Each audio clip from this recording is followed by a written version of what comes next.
오늘도 말씀과 기도로 화요일 하루를 시작하는 모든 성도들 가운데 하나님의 놀라운 은혜가 언제나 함께 하시기를 주님의 이름으로 간절히 축원드립니다. 오늘 통독할 말씀은 역대하 34장에서 36장 21절까지 말씀입니다. 그리고 오늘 살펴볼 말씀은 역대하 35장의 말씀입니다. 35장 1절에서 19절까지 말씀에서는 요시야의 유월절 준수에 대하여 말씀하고 있습니다. 먼저 1절은 요시야가 유월절을 준수한 사실을 선언적으로 밝히고 있습니다.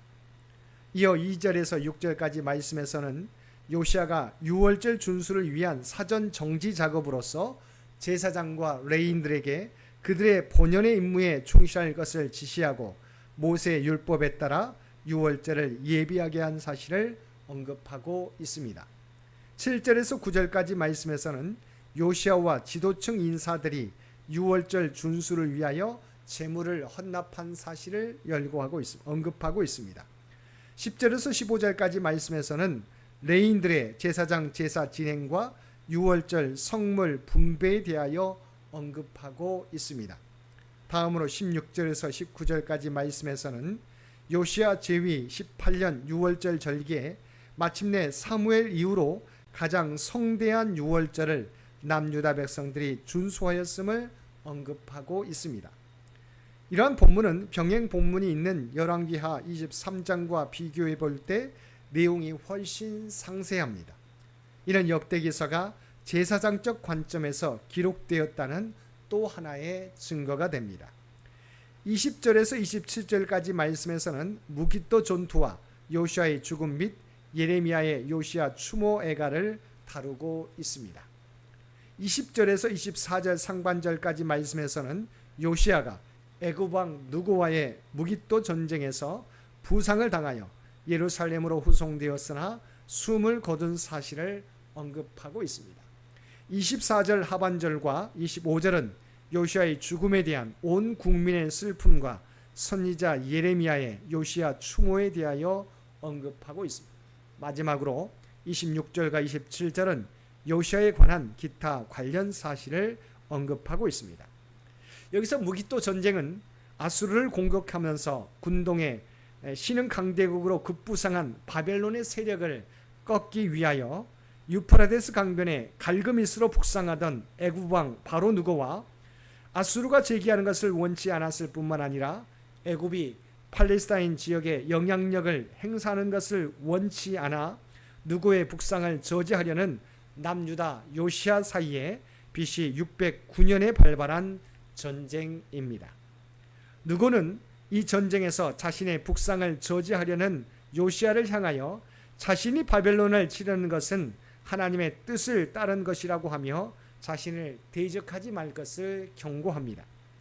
그러나 요시야는 이방인인 느고가 하는 말이 진정 하나님께로부터 나온 말이라고 믿을 수 없었습니다. 그래서 요시야는 이 경고를 무시하였고 끝내는 이 전쟁에서 패하여 죽음에 이르게 됩니다. 그러므로 요시야의 죽음은 그의 불순종에 대한 하나님의 심판으로 볼 수 있습니다. 그러나 한편으로는 그의 죽음은 그가 유다의 멸망을 보지 않고 죽으리라고 홀다를 통해서 예언된 사실에 비추어 볼 때 하나님의 은혜와 배려의 결과라고도 볼 수 있습니다. 한편 여기서 요시야를 위해 애가를 지어 부른 예레미야는 요시야의 개혁에 결정적인 영향을 미쳤던 선지자입니다. 21절을 보면 느고는 요시야를 향하여 유다 왕이여 내가 그대와 무슨 관계가 있느냐 내가 오늘 그대를 치려는 것이 아니요 나와 더불어 싸우는 족속을 치려는 것이라 하나님이 나에게 명령하사 속히 하라 하셨은즉 하나님이 나와 함께 계시니 그대는 하나님을 거스르지 말라 그대를 멸하실까 하노라고 하였습니다. 요시는 앞에서 언급한 것과 같이 느고가 바벨론을 치고자 갈그미스를 향하여 북상하여 오자 그의 북상을 저지하고자 하였습니다. 요시야가 애굽 느고의 북상을 저지한 이유는 두 가지로 추정해 볼 수 있습니다. 하나는 유다의 영토를 이방 애굽 군대가 통과하는 것을 허용할 수 없었기 때문입니다. 둘째는 애굽이 아수르를 도와 바벨론을 쳐서 수도까지 빼앗긴 아수르가 제기하게 될 경우 유다에 미칠 영향력을 생각하였기 때문입니다. 아수르는 히스기야 때부터 줄곧 남유다를 노리며 괴롭혀왔고 므낫세 때에는 므낫세를 포로로 잡아가기도 하였습니다. 말하자면 아수르는 유다에게 최고의 위협 세력이었던 것입니다. 따라서 요시야는 바벨론의 공격을 받아 수도까지 빼앗긴 아수르의 재기를 두려워하였을 가능성이 매우 컸다고 볼 수 있는 것입니다. 24절은 요시야의 죽음과 장사에 대한 내용입니다. 이제 39세가 된 요시야의 죽음은 참으로 불행한 죽음이라고 아니할 수 없습니다. 더욱이 요시야는 8세에 즉위하여 나라를 위하여 얼마나 열심히 일하였습니까? 국군이 기울 대로 기울어진 나라를 다시 세우기 위하여 얼마나 심혈을 기울였습니까? 그는 남유다의 역대 왕들 가운데 이번 죽음을 불러온 사건과 산당을 제거하지 않은 것을 제외하고는 흠이 없는 선한 왕이었습니다. 그렇게 온 나라 사람들이 그를 위하여 슬퍼하며 울었습니다. 그리고 예레미야 선지자는 애가를 지어 부름으로써 그를 수모하였습니다. 그렇다면 요시야의 죽음은 과연 그렇게 불행하기만 한 죽음이었을까요?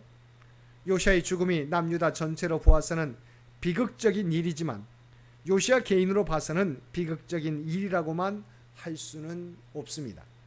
그의 죽음은 오히려 그의 사후 남유다의 멸망 과정에 있었던 일련의 비극적인 사건을 경험하지 않게 하려는 하나님의 배려의 결과였습니다. 남유다의 멸망은 여선지자 훌다의 예언대로 결코 피할 수 없는 일이었습니다.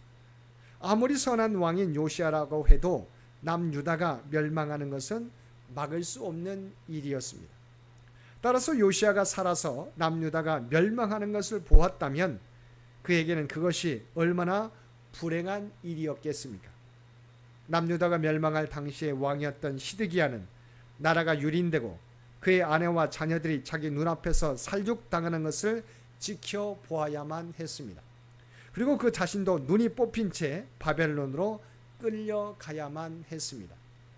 만일 요시야가 끝까지 생존했다면 이러한 비극의 주인공이 되었을 것입니다. 그러나 하나님은 요시야가 이러한 불행한 상황에 처하는 것을 원치 않았습니다. 그것은 요시야가 하나님께 충성스러운 인물이었기 때문입니다. 그래서 하나님은 요시야 당대에는 유다를 멸하지 않기로 하시고 그가 평안히 열조의 묘실에 들어간 후에 유다를 멸하기로 하셨습니다. 이렇게 우리 성도들에게는 사람의 눈으로 보기에 불행한 것처럼 보이는 일들도 사실은 축복일 수 있습니다. 그러므로 우리는 나타난 현상만으로 일희일비할 것이 아닙니다. 오히려 그 가운데 하나님의 뜻을 발견하기에 힘쓰고 특히 우리에게 불행하게 보이는 일까지도 하나님은 궁극적으로 우리의 복이 되게 하신다는 것을 확신하고 불행한 상황을 만날지라도 믿음으로 인내하며 소망을 잃지 말아야 할 것입니다.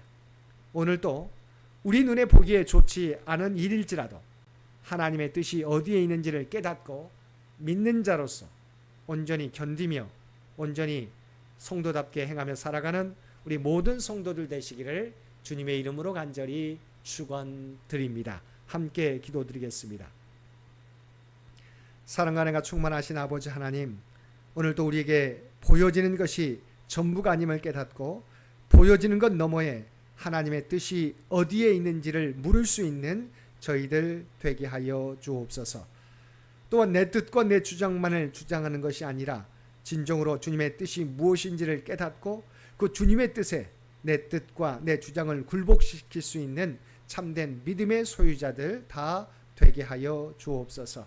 오늘도 이 나라와 이 민족을 기억하여 주시고 오직 하나님의 뜻 가운데 통치하시고 인도하여 주시기를 원합니다. 교회 창립 100주년을 준비하며 나아가는 창현재단을 기억하여 주시고 하나님의 계획하신 뜻이 무엇인지를 깨닫고 교회의 본질을 회복하며 또한 다음 선교 100년을 준비하는데 부족함이 없도록 창현재단을 주의 도구로 사용하여 주시옵소서. 연로함과 육신의 연약함 가운데 있는 주의 백성들을 또한 기억하여 주시기 원합니다. 육신은 연약할지라도 그러나 그의 중심은 늘 하나님을 의지하며 하나님을 바라보며 살아가는 주의 백성들 모두 되게 하여 주시옵소서. 그리하여 언제나 그들이 머무는 삶의 자리에서 늘 하나님을 만나고 체험하며 더욱더 아버지 하나님 기도의 사람, 예배의 사람이 될 수 있도록 귀한 은총 도와여 주옵소서. 사랑하는 자녀 손들을 기억하여 주시기 원합니다.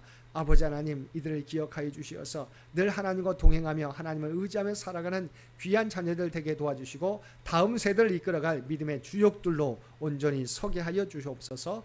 또한 그들에게 꿈과 비전을 위하여 시험을 준비하고 있습니다. 사랑하는 자녀들 가운데 하나님의 지혜와 능력을 더하여 주옵소서. 오직 하나님의 영광만을 나타내게 하여 주시옵소서. 오늘도 우리에게 복된 하루를 허락해 주신 것 진심으로 감사합니다. 날마다 주님과 동행하며 살아가는 우리 모두가 되게 하여 주옵소서. 하나님의 놀라운 뜻을 감당하는 우리 모두가 되게 하여 주옵소서. 우리 모두가 하나님의 구원받은 백성, 구별된 백성이라고 하는 정체성을 잃어버리지 않게 하여 주옵소서. 오늘도 발을 딛고 살아가는 삶의 현장 가운데 그리스도의 아름다운 향기와 선한 영향력을 나타내며 살아가는 우리 모두가 되게 하여 주옵소서. 이 모든 간구 우리를 구원하여 주신 예수님의 이름으로 간절히 기도드리옵나이다. 아멘.